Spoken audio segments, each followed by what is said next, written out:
Vamos para a próxima aula. Glória a Deus. Turma da... Vamos lá, no 3. Não se afaste do contexto da história, propondo interpretações que não se encaixam com o contexto da própria narrativa. Procure entender o sentido total do capítulo, livro ou a Bíblia como um todo. Depois tente entender como aquela história se encaixa numa narrativa normal. Caso contrário, a mensagem poderá ser deturpada ou torcida para dizer outra coisa. Aqui está defendendo o quê? O fato de você não pegar algo que é para aquele contexto, dentro daquele ambiente, e trazer de forma errada para o nosso tempo. Eu estava falando sobre a palavra atemporal. Dentro da Bíblia você vai ver muitas mensagens que são atemporais, tipo assim, não perdem, não tem prazo de validade. Elas valeram lá 6.000 anos atrás e elas têm validade para esses dias. Exemplo, quando a gente fala lá da criação, a gente vai abolir aquilo, anular aquilo, não usar mais? Não, aquilo vale para hoje. Aquele texto que fala assim, no princípio, criou Deus, os céus e a terra, aquilo é uma doutrina, é um ensino até o dia de hoje. Porque não tem a ver com o contexto, não tem a ver com um povo específico, tem a ver com toda a terra, toda a humanidade, toda a criação. E a gente precisa saber separar bem isso, não se afastar do contexto da história, amém? 4, não selecione nem dê atenção a trechos, palavras ou frases de maneira conveniente. Isso aqui vocês não fazem não, né? Ah, a gente não faz. Igual, vamos ler um texto que é fácil da gente fazer isso, às vezes? Põe ali para a gente, ali, Salmo 23, filho. Uma vez eu vi um professor de aula dando, aí na época eu estava fazendo a escola, não vou falar o nome da escola não. Eu, a Samanta, eu fui proibido de falar o nome das coisas, vocês sabem.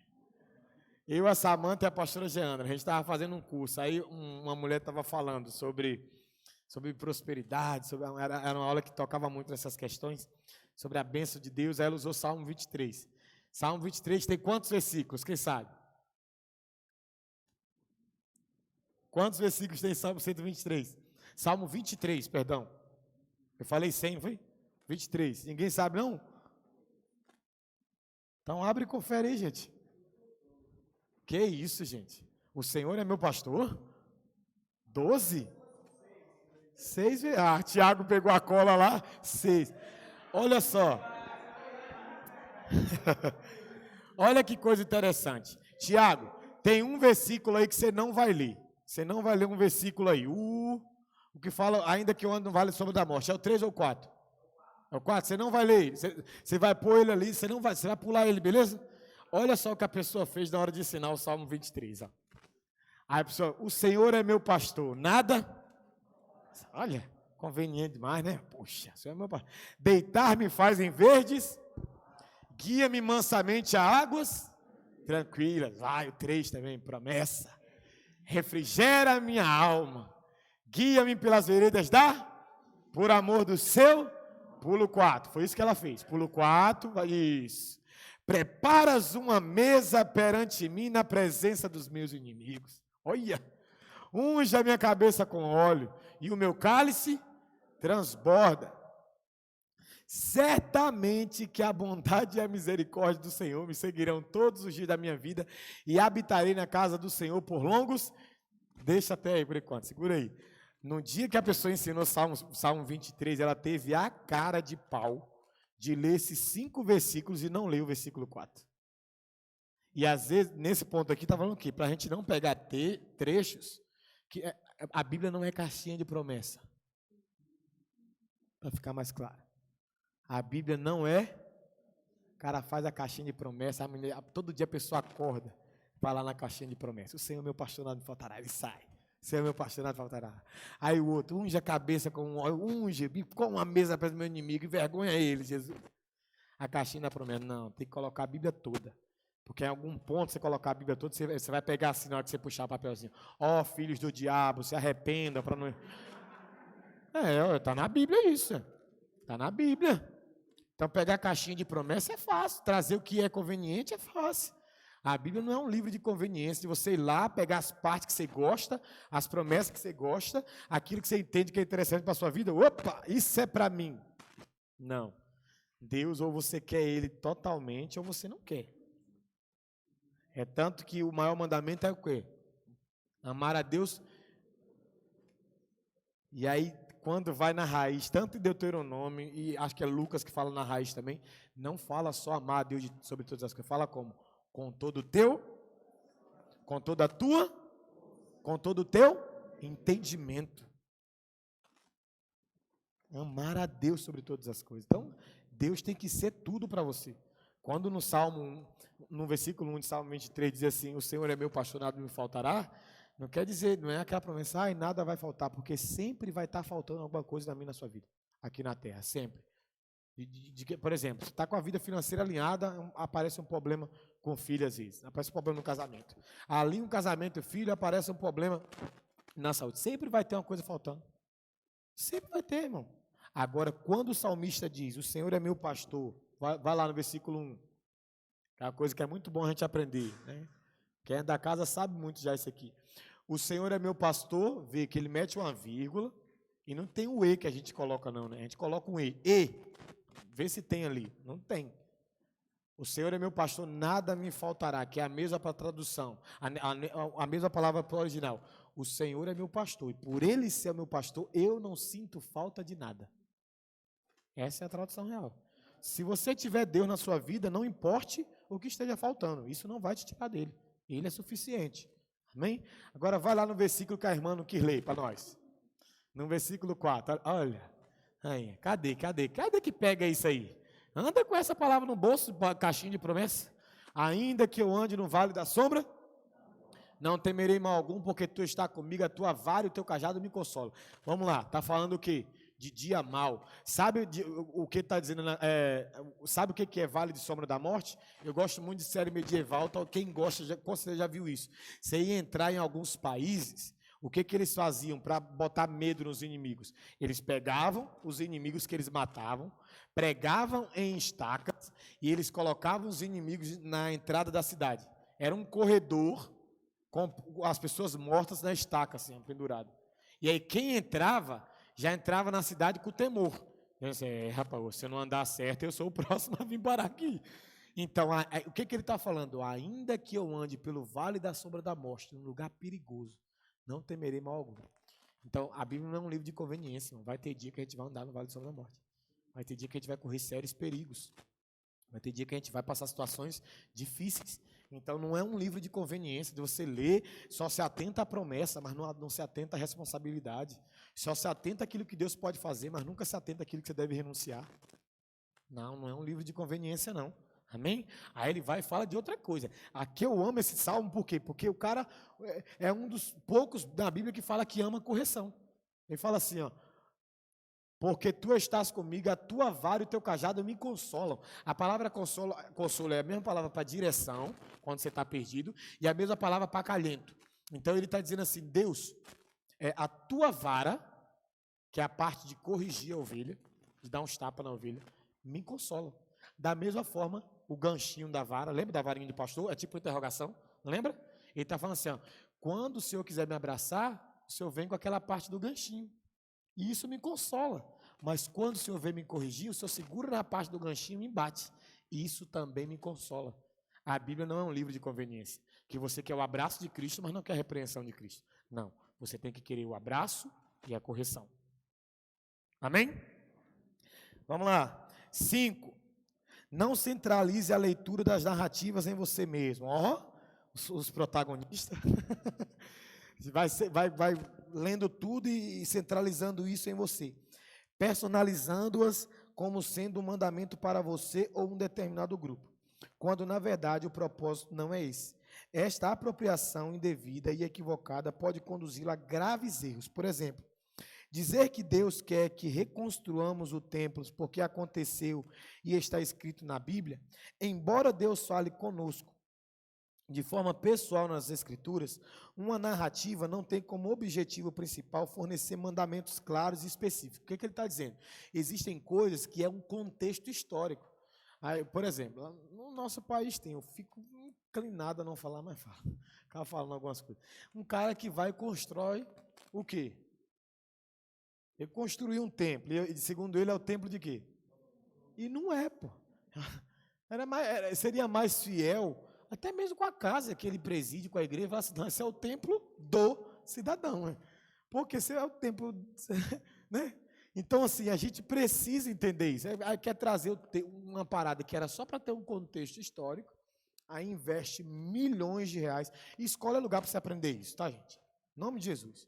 Investe milhões de reais, que poderia ser muito mais bem distribuídos para a nossa nação, até para abrir, não, é melhor para abrir a igreja também não, mas pelo menos fazer outra coisa, que fosse mais interessante no sentido de ajudar as pessoas, do que propriamente fazer algo que seria, só para você entender, é a mesma coisa de, quando uma vez a pessoa falou assim, pastor, posso fazer tatuagem?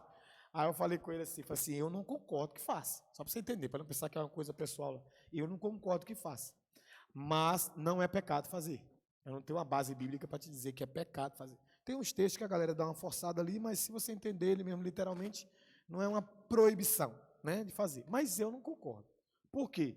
Porque eu não concordo. Porque Deus não vai pedir isso. E aí é onde entra algumas coisas que eu sempre pego firme com a galera. Imagina Deus parando seu tempo lindo, maravilhoso, doido para remir a terra inteira, derramou do Espírito dele sobre toda a carne para nos convencer. Imagina Deus visitando alguém para dizer, faz uma tatuagem em minha homenagem. Tu consegue acreditar que Deus faria isso, irmão? Lógico que não. Então, tu quer fazer uma tatuagem? Eu não concordo. Se for dessa casa, faz, ser a minha bênção. Ah, vai para o inferno? Não. Não é o fato de eu não discordar não significa, o fato de eu não concordar não significa que você vai para o inferno por causa disso. Mas eu tenho uma máxima no meu coração.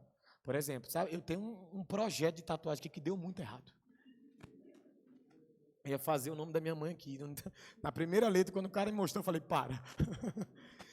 Aí de vez em quando as pessoas falam, por que você não põe aí um negócio por cima para ficar bonito? Eu falei, não, quando eu tiver dinheiro eu vou apagar. Não colocar o negócio por cima, eu vou apagar ela. Então, o que eu entendo? Que tipo assim, por exemplo, as mensagens que Deus nos dá, aquilo que Deus se revela para nós, pertence a ICAVE ou pertence ao reino de Deus?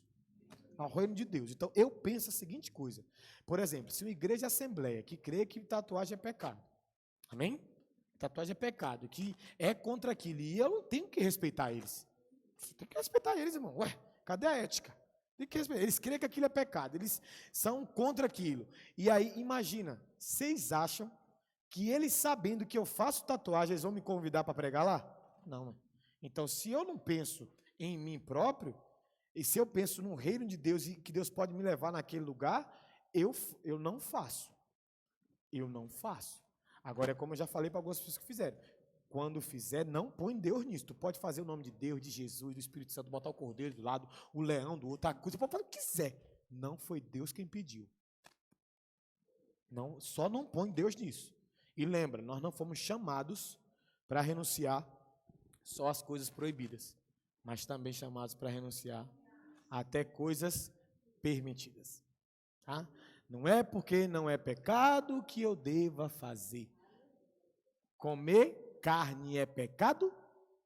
É pecado comer carne? Olha a expressão que a Bíblia diz. Se escandaliza o teu irmão, não coma. A gente não foi chamado para ser pedra de tropeço, a gente foi chamado para ser degrau de acesso. Entendeu?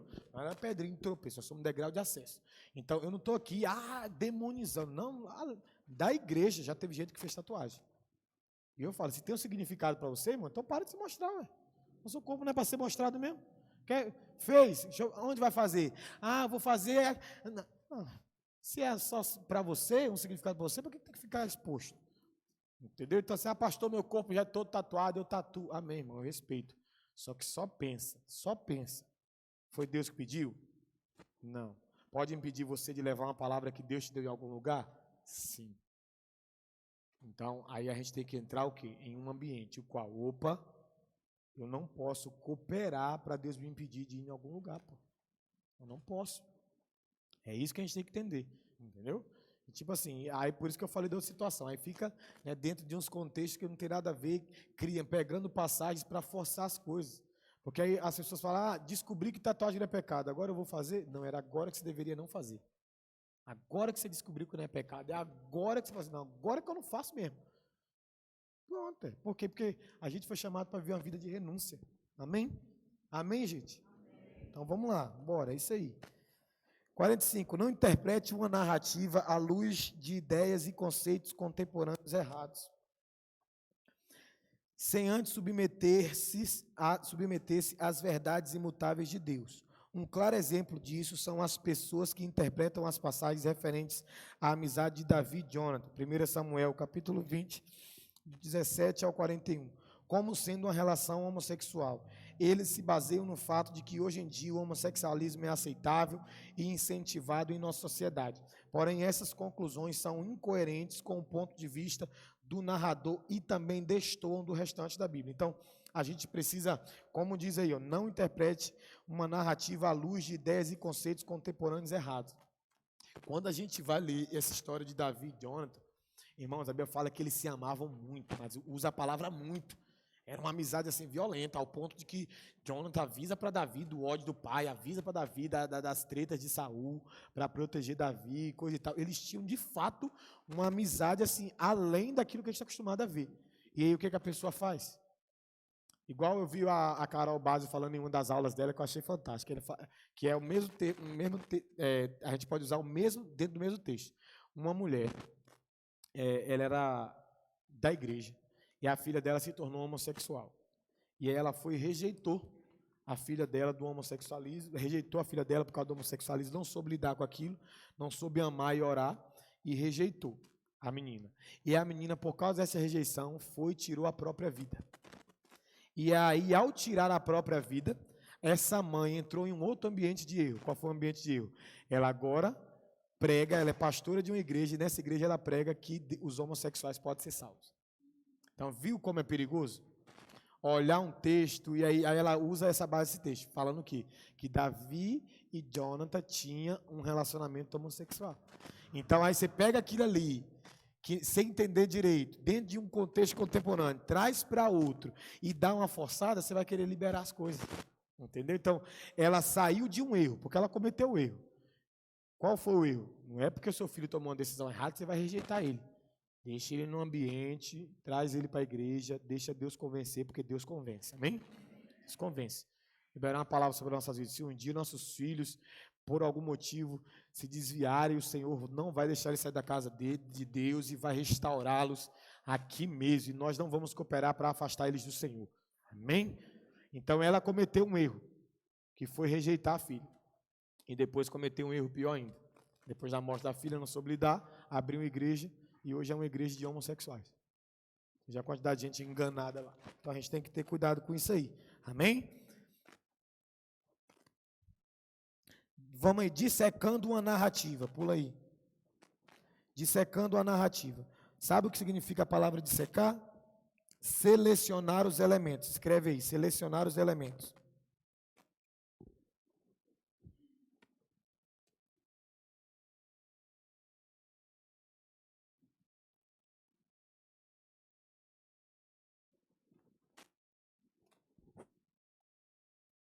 Do lado aí está assim, ó.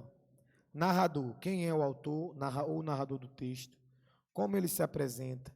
Às vezes o narrador conta a história de maneira quase invisível, no sentido, ele não aparece, amém? Ele está contando uma história, mas ele não aparece.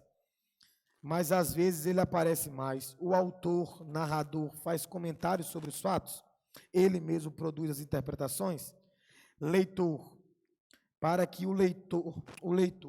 o autor provavelmente escreveu a narrativa. Para que ele escreveu isso? Quem é o leitor original? Nós, leitores atuais, só podemos fazer uma boa interpretação após nos colocarmos no lugar dos leitores originais e nos identificarmos com ele. A Paulinha e a Samanta, ela tem uma veia de pregação que elas fazem muito isso. Elas falam, elas gostam de pensar que elas estavam lá, naquele momento, aí sente o cheiro da terra molhada, do vaso quebrado, coisa e tal. Isso é interessante, quando você estiver lendo um texto, você tentar entrar naquela história, para interpretar. Deixa eu me ver aqui, por que ele viu isso? Por que ele falou assim? Quem estava mais nessa história? Por que Jesus falou isso? Isso é uma boa forma de você entender aquilo que você está lendo, quando você se coloca na história, né, para você ter o ponto de vista de dentro da história, e não apenas de fora da história. Ponto de vista. O jeito que um narrador conta uma história revela seu ponto de vista. Para onde o narrador está olhando mais? Qual o seu foco? O que lhe chama mais atenção? Perceba o que é apresentado como certo e errado pelo autor. O ponto de vista do narrador é muito importante, pois indicará para o significado da narrativa. Então, só para pincelar dentro disso, você está ali, né? O autor está ali explicando uma situação. Você precisa perceber qual é o foco dele, amém? Toda passagem bíblica tem um foco. Tem um sentido ali que a pessoa quer deixar claro para você, quer extrair para você. Então perceba o que ele está dizendo que é errado, o que ele está dizendo que é certo, qual é o personagem que ele está usando como bom exemplo, qual é o personagem que ele está usando como mau exemplo, para você não deixar passar despercebido o valor e o conteúdo que aquela passagem pode trazer para o seu conhecimento. Cenário, lugar e cenas. Esteja atento ao cenário, à narrativa em que período aqueles... Esteja atento ao cenário da narrativa. Em que período aqueles eventos acontecem, em que locais eles acontecem, como os personagens estão se desenvolvendo entre si socialmente. Tente perceber o pano de fundo no qual ocorreram os fatos. Personagem. Quem são os personagens? Como eles são caracterizados? Sua posição, personalidade, desejos e etc. Tente fazer um perfil dos personagens baseado no que o autor revela sobre eles. Observe características físicas, sociais, morais e psicológicas. Por exemplo, todo mundo que der uma analisada em Pedro vai saber que Pedro era o quê dentro do temperamento? Sanguíneo. Pedro era um cara hiper mega sanguíneo. Então, se você for estudar a vida de Pedro, você vai ver que ele... E João? Ele era o quê? Ele era um cara mais melancólico. Na verdade, todos nós temos, né? Todos nós temos no mínimo duas, mas uma é predominante, entendeu? Uma é predominante. Agora, quando a gente fala de temperamento, é bom a gente entender uma coisa. Temperamento não é desculpa para ser o que seu temperamento é, tá?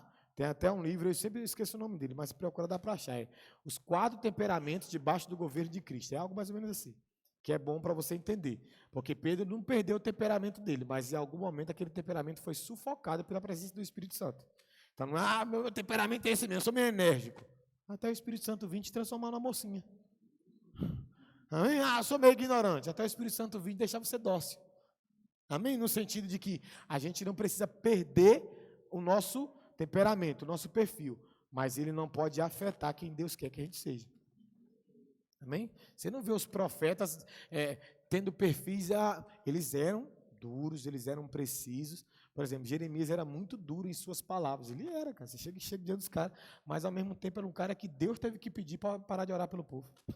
Tem noção do que é isso? Deus falou assim, para de interceder por esse povo. Tem uns textos da Bíblia que é maneiro. Imagina Deus chegando para você e falando assim, não quero mais que você ore para aquele povo, porque ele não presta. Foi isso que Deus falou para Jeremias. E ele, meu Deus, deixa eu orar por eles mais um pouco. Então, a gente precisa entender isso, tá?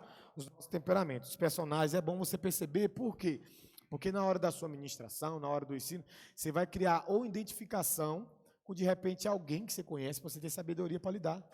Irmão, tem gente na igreja que eu consigo lidar porque eu sei o temperamento delas, o perfil delas. Para a gente que lidar com pessoas, isso é muito importante. Eu até ensino aqui que antes de liderar, o ideal é ganhar o coração da pessoa. Por quê? Porque liderar não é fácil. Liderar não é fácil. Então, liderar alguém que você não está disposto a ganhar o coração, vai ser impossível. E quando eu falo ganhar o coração, é trazer aquela pessoa para você. No sentido de ela se sentir confortável, ela sentir que ela pode confiar em você, ela sentir que ela pode se abrir com você, quando você conversar com ela, aquela éticazinha, né, de relacionamento, não conta para ninguém o que foi conversado com aquela pessoa. E aí, dentro disso, você vai pegando o perfil da pessoa. E quando você olha... Direto, eu estou lendo a Bíblia e eu falo assim, poxa, fulano tem um perfil igual, aí eu comparo com o líder da igreja. O líder da igreja é igualzinho fulano. O irmão da igreja é igualzinho cicrano. Por quê? Porque quando você presta atenção nos personagens, você vai vendo que eles têm comportamentos repetitivos. E isso fala do perfil deles. E isso é bom por quê? Porque você aprende a lidar com as pessoas. Tem gente que eu posso falar gritando que não vai dar nada, a pessoa vai continuar me amando. Tem gente que diz assim, você merece um couro. Baixinho. Vai tomar vergonha na sua cara, seu sem vergonha, mude de vida. Vai de pessoa para pessoa. E a gente tem que ter esse tipo de habilidade, por quê? Porque Jesus tinha. Jesus chama Pedro, só Pedro, que Jesus fala assim, arreda dele, Satanás. Mas você vê na Bíblia uns caras dizendo coisa parecida. Por exemplo, Tiago e João olham para Jesus e falam assim, que manda fogo do céu, mata esses caras tudo, hein? Se fosse Pedro, eu tenho certeza que Jesus vai falar assim, endemoniou a segunda vez. Mas como era Tiago e João, Tiago era aquele cara mais, João era aquele cara mais dócil, vivia no colo de Jesus, não, cara, eu não sou desse espírito não, João. Você precisa aprender que eu sou do espírito da paz. Entendeu? Então, assim, é bom a gente conhecer os personagens, eles vão revelar muito sobre as pessoas que nós convivemos e vai revelar muito sobre nós mesmos. Você vai se encaixar. Por exemplo, eu sei que pessoas que pareciam comigo na Bíblia, dentro do meu temperamento, falam, nossa, dava trabalho demais, Jesus. Dava. Tem uns caras que eu sou parecido no temperamento. Queria eu ser parecido na fé, na vida, que esses caras vão aprender mais. Vamos lá, diálogo. Observe atentamente os diálogos entre os personagens. Quando o diálogo se repete ou há um discurso,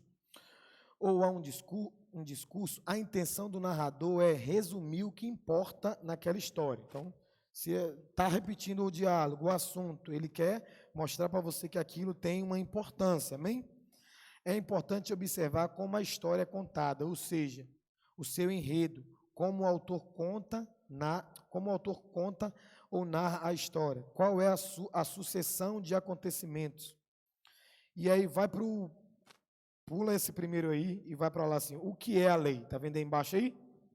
O que é a lei? Lei pode ser entendida de diversas maneiras, podendo significar os 10 mandamentos, que é o que a gente mais fala que a lei é os 10 mandamentos, porque a própria Bíblia também reforça isso, as tábuas da lei, que foram entregues a Moisés para o povo de Israel, a Torá, que são os primeiros 5 livros da Bíblia, conhecido como Pentateuco. Aí o que mais é os 10 mandamentos, ou é a lei? Os mais de 600 mandamentos cerimoniais e específicos que eram exigidos do povo de Israel. Algumas vezes no Novo Testamento, a lei é citada referindo-se de forma geral ao Antigo Testamento. O próprio Jesus se referiu ao Antigo Testamento como a lei e os profetas. Então, lá o que ele está falando, o que está explicando aqui? O que é a lei? A lei é os 10 mandamentos. A lei são os mais de 600 mandamentos que têm a ver com leis civis, leis cerimoniais e as outras e leis morais, está embaixo aí explicando para você no quadrinho. Então a gente precisa entender que todo o Antigo Testamento ele está no contexto de lei, tá? É colocado como lei. Por isso que põe ali para mim, Tiago, João capítulo 1, verso 14. João 1, 14.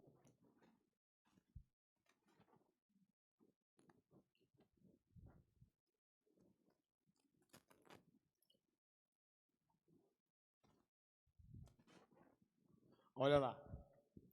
O verbo se fez carne e habitou entre, e vimos a sua glória, a glória como o unigênito do, cheio de quê?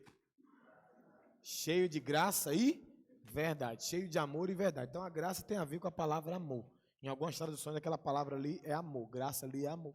Então a gente precisa entender que a graça conhecida do jeito que nós conhecemos, ela vem depois de Jesus, amém?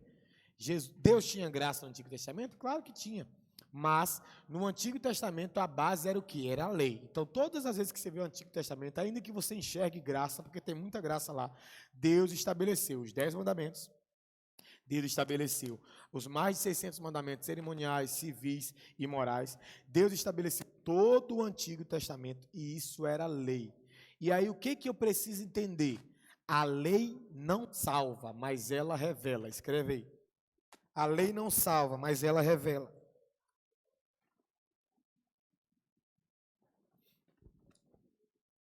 Como assim, pastor? Não salva, mas revela.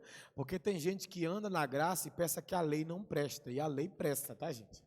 Por exemplo, o Antigo Testamento revela muito quem Deus é. E era um período de lei.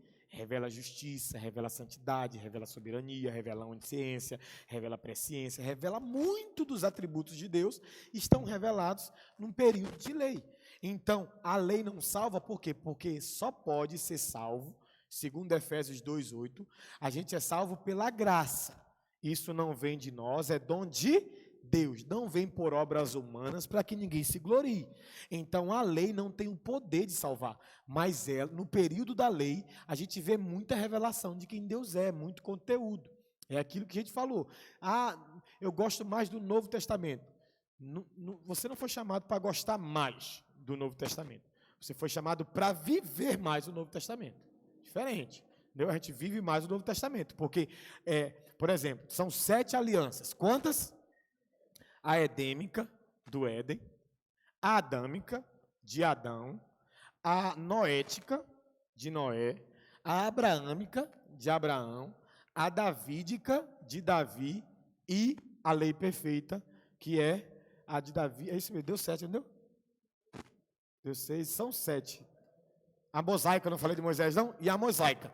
São 6 e depois vem a 7ª, que é a de Jesus.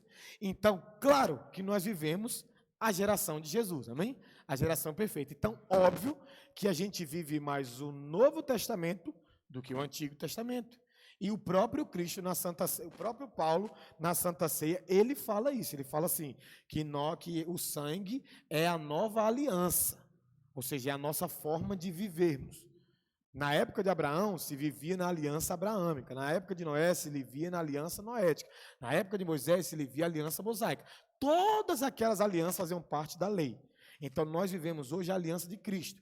É tanto que quando você vai ler dentro da genealogia, lê em casa depois, anota para você ler. Acho que é Mateus capítulo 1, a genealogia de Mateus. Leia para você ler em casa. Tem uma coisa interessante lá. Anotou em Mateus capítulo 1? O que tem interessante lá? Você vai ver que vai falar das gerações. Aí vai falar de 1 até a 14ª geração. Aí vai falar de Abraão até o período babilônico. Aí depois de Davi até um outro período. Aí vai dando 14 gerações. Eu não lembro bem aqui agora. Vai dando 14 gerações. De um a outro vai dando 14 gerações. Quando chega assim, ó, de fulano até Cristo, não dá 14, dá 13. Por quê? Porque nós somos, depois de Cristo, todo mundo depois de Cristo é a 14ª geração. Entendeu? Então, assim, a gente não vive mais uma aliança do Antigo Testamento, a gente vive a aliança do Novo Testamento. Mas isso quer dizer que a lei não presta? Não, porque a lei é palavra de Deus, o Antigo Testamento é palavra de Deus, e revela muito quem Deus é. Então, hoje nós somos chamados para viver o Novo Testamento, com todo o conteúdo extraído do Antigo Testamento, que encaixa com o Novo. Mas a gente não pode amar mais um do que o outro, porque principalmente dentro de atributos, a gente vê mais Deus se revelando no Antigo Testamento do que no Novo Testamento. Entendeu? Então, assim, a gente precisa saber separar isso aí. As diferentes leis no Antigo Testamento. Aí tem as leis civis, né, que eram as leis para o povo específico, as leis cerimoniais, né, fundamentavam a prática de adoração e as responsabilidades do sacerdote, está aí do lado. As leis morais, que são os 10 mandamentos, que se resumem na relação do homem com Deus e com o seu próximo. Você vai ver que os 10 mandamentos têm a ver com o homem e Deus, e o homem e as pessoas. É por isso que Jesus aperfeiçoa. Lembra? Ele não veio quebrar, ele veio aperfeiçoar. E como que ele aperfeiçoa? Ame a Deus sobre todas as coisas. Você vai idolatrar se você amar a Deus sobre todas as coisas? Você vai criar falsos deuses? Não, você não vai. Então ele não está quebrando os mandamentos, ele está aperfeiçoando. Ame a Deus sobre todas as coisas e ao próximo como a ti mesmo. Se você amar o próximo, você vai matar ele? Você vai ficar cobiçando ele? Vai ficar dele? Não, você não vai. Se amar ele de verdade, você vai querer o bem dele. Então Jesus aperfeiçoa aquilo que era só uma sombra. Amém? A lei e o pacto com o povo de Israel. Também o Senhor me ordenou ao mesmo tempo que vos ensinasse os estatutos e juízos para que os fizesse na terra ao qual passais a possuir. Antes de tudo, precisamos encaixar a lei dentro da história da redenção, que começa com Abraão e sua descendência, o povo de Israel, após a família de Abraão ter se tornado um povo numeroso no Egito, onde haviam sido feitos escravos. Deus usou Moisés para retirá-los e, posteriormente, transformá-lo em nação. Quando iam pelo deserto, a caminho da terra prometida no Monte Sinai, Deus entrega-lhes a lei. É nessa ocasião que o Senhor se revela ao povo escolhido ao dizer: eu sou o que sou, e firma a sua aliança com ele, conforme escrito em Êxodo 19. A lei é, portanto, a base de pacto de Deus com Israel.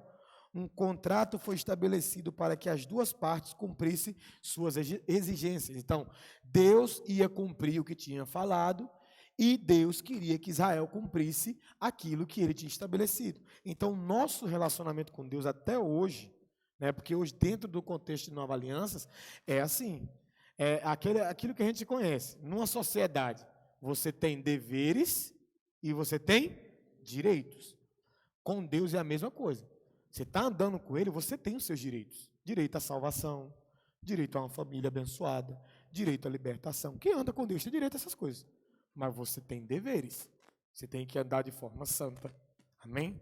Você tem que obedecer aquilo que Deus estabeleceu para obedecer. Você tem que honrar sua casa, honrar pai, mãe, honrar sua esposa, honrar seus filhos, viver uma vida de arrependimento. Então, no Antigo Testamento, quando Deus estabelece a lei, não era pensando em nós. No sentido, não era algo para nós, era pensando no povo dele, porque quando aqui explica, Abraão saiu, de Abraão nasce os hebreus, nasce um povo que se torna escravo no Egito, Deus tira eles de lá, e aí vai estabelece, agora vocês são para mim a nação escolhida, um povo adquirido, sacerdócio real, então vocês são as pessoas com quem eu tenho aliança. Para você entender, no Antigo Testamento só tem um profeta separado para pregar para um povo gentil, em arrependimento. Quem sabe quem é? Quem? Só Jonas. No Antigo Testamento, só Jonas é chamado a pregar arrependimento para um povo que não era voltado para Israel. Porque ele já apontava para quem? Para a gente.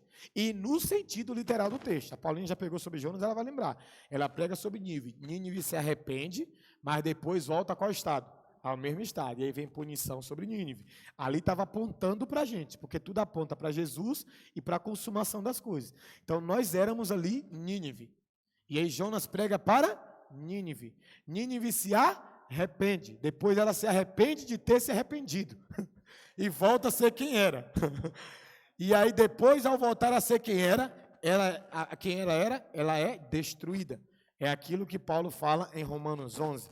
Em Romanos 11, Paulo fala assim, que nós somos enxertados em Deus. A gente era uma mangueira, uma manga colocada na videira. Aí Deus vai e fala assim, Romanos 11, 22, segue, pois, a bondade de Deus e a severidade de Deus. Para os que ficarem de pé, bondade. Para os que caírem, severidade. Deus é bem resolvido. E ele mesmo fala, eu sou bom, mas eu também sou severo. No sentido de aquilo que eu falei que vou fazer com quem não me quer, eu farei. E aí, dentro desse contexto, você precisa entender o quê? Tipo assim, se Nínive se arrependeu, voltou a ser quem era e foi destruída, Paulo está falando da mesma coisa. Se Deus não poupou os ramos naturais da videira, porque eles abandonaram a fé, quanto mais você que é um ramo enxertado. É isso que ele está dizendo. Ele está falando assim, irmão, presta atenção. Deus puniu muito Israel, subjugou muito Israel, colocando eles na mão de países inimigos. Babilônia, Egito, Síria. Quantos países escravizou o povo de Deus? Por quê? Porque eles não queriam Deus. E aí, se Deus não poupou o povo, que ele tinha um pacto, o povo natural deles, naquela época, quanto mais nós que fomos enxertados, irmão. O Brasil é uma manga na videira. A Argentina é um limão na videira. Então, se Deus não poupou a casa natural, a casa principal dele, que era Israel, você acha que Deus vai poupar a gente se a gente não viver uma vida de arrependimento? Não vai, irmão. Não é porque você conheceu ele, não é porque as coisas já estão acontecendo na sua vida que você tem que voltar a ser quem era. Não. Nós estamos buscando o aperfeiçoamento em Cristo Jesus. Amém? Então, não brinque com as coisas de Deus. Vamos lá, vai dar tempo? Não dá tempo de falar isso aqui. Portanto, podemos dizer que a lei passou. Qual é a relação entre o Antigo e Novo Testamento? Aí está aí, ó. Tentar esse versículo aí em cima e o versículo de baixo. Esses dois versículos, eu vou resumir que você não precisa ler. Um vai falar que a lei perdurou até um tempo de João Batista. Lucas está escrevendo isso, dizendo assim, ó, a lei e os profetas vigoraram até João. E a partir de João, então, o evangelho do reino de Deus é anunciado e todo homem se esforça por entrar nele. Aí lá embaixo, é a palavra de Jesus. Não pensem que vinha abolir a lei e os profetas, mas não vinha abolir, vinha cumprir. Aí ele vai explicar como é isso. Então, existe relação entre a lei? Existe. Mas por que que um fala que a lei perdurou até João? E por que que o outro fala que veio aperfeiçoar a lei? Lembra que eu pedi para você escrever que a lei revela, mas não salva? Então é isso que você precisa entender. A lei coopera, mas a lei não tem um poder salvífico, ela não pode trazer salvação ao homem. É tanto que, uma vez que você se arrepende e você vive com Jesus, você não precisa ir atrás de outro sacrifício anual. Antigamente, como é que era? Uma vez por ano, você tinha que levar um animal lá, colocar diante do sacerdote, aí o sacerdote colocava a mão aonde? No animal, era como se o seu pecado passasse para aquele animal, apontando para quem? Para Jesus. Mas aquilo era um mandamento, aquilo era uma lei. Aquilo não tinha o poder de te salvar. Agora, a obra de Cristo, não, ela é perfeita, é sacrifício único. Ele tem poder salvífico, não tem a ver com o seu sacrifício, tem a ver com o dele. É por isso que é pela graça. Então, há uma conexão. O que ele está querendo dizer é o seguinte, olha, antigamente era de uma forma, agora é de outra forma, mas essas coisas, elas são coesas, elas têm relacionamento, amém? Elas se relacionam, então a gente precisa dizer que a lei passou, qual é a relação entre ela e o Novo Testamento? Existe uma relação aí. Vamos lá, vai para o último ponto aí embaixo aí. A afirmação de Jesus no Sermão do Monte, não vim para abolir, mas para cumpri-la, nos fala justamente disso. Primeiro, Jesus não veio desfazer a lei, como se a lei do Antigo Testamento estivesse errada e agora precisasse trazer a certa. Viu? Não é isso. Ele veio cumpri-lo como um único homem santo, sem pecado e capaz de obedecer a Deus. Cristo, então, torna-se o nosso mediador e modelo de homem que cumpriu a santa lei de Deus. Terceiro, Jesus cumpriu a lei no sentido de tudo o que foi profetizado sobre ele na lei e nos profetas. Literalmente tudo aconteceu, está falando do cumprimento, tudo que a lei falava apontava para ele e ele veio viver aquilo que a lei falava sobre ele. Quarto, a palavra cumprir, nessa passagem, possui também o sentido de completar, sendo assim, Jesus veio completar o plano de Deus, que a lei não estivesse apenas em tábuas, mas que também fosse escrita em vossos corações. O ministério da cruz de Cristo nos capacita a amar e viver a lei de Deus em santidade pelo seu poder. Amém? Não vai dar tempo o Carlos já está ali encerrando. Então, depois, só reforçando antes de terminarmos, leia a apostila em casa, porque semana que vem tem prova e só um resumo na primeira aula, tá? Fica sobre os seus pés aí. Irmãos, todo mundo que acertou a escola, que já acertou, lembrar de pegar na próxima aula com a gente os comprovantes para ficar tudo certinho com você. Se tiver comprovante errado, depois você manda para mim lá, tá bom? Errado não, que você não pegou atrasado. Você manda para mim para eu trazer para você semana que vem, beleza? Pai, em nome de Jesus, obrigado. Obrigado pelas nossas vidas e por essa fome e sede que nós temos de Ti. Que todas as vezes que nós estamos aqui, Pai amado, o Senhor tem nos nutrido espiritualmente, tem nos alimentado. Mas eu sei que o Senhor não se resume a uma segunda-feira à noite. Tu és um Deus que se revela todos os dias. Então eu oro para que a cada devoção, a cada momento dos seus filhos com o Senhor, a cada abrir das Escrituras, a cada oração que eles fizerem, eles possam crescer em graça, em conhecimento, que o Senhor possa se revelar aos corações deles. Eu quero profetizar sobre a vida deles, que aqui estão grandes professores de teologia, pastores e pastoras, homens e mulheres que vão ensinar e deixar claro para essa nação e para outras nações quem o Senhor é. Conta, Deus, com esse público, conta com as nossas vidas, para que seu nome seja conhecido de forma sucinta, precisa, eficaz. Nós queremos sim, Deus, ser cooperadores daquilo que o Senhor quer fazer e está fazendo nesses dias. Guarda-nos e leva-nos em segurança para a nossa casa. Em nome de Jesus, amém.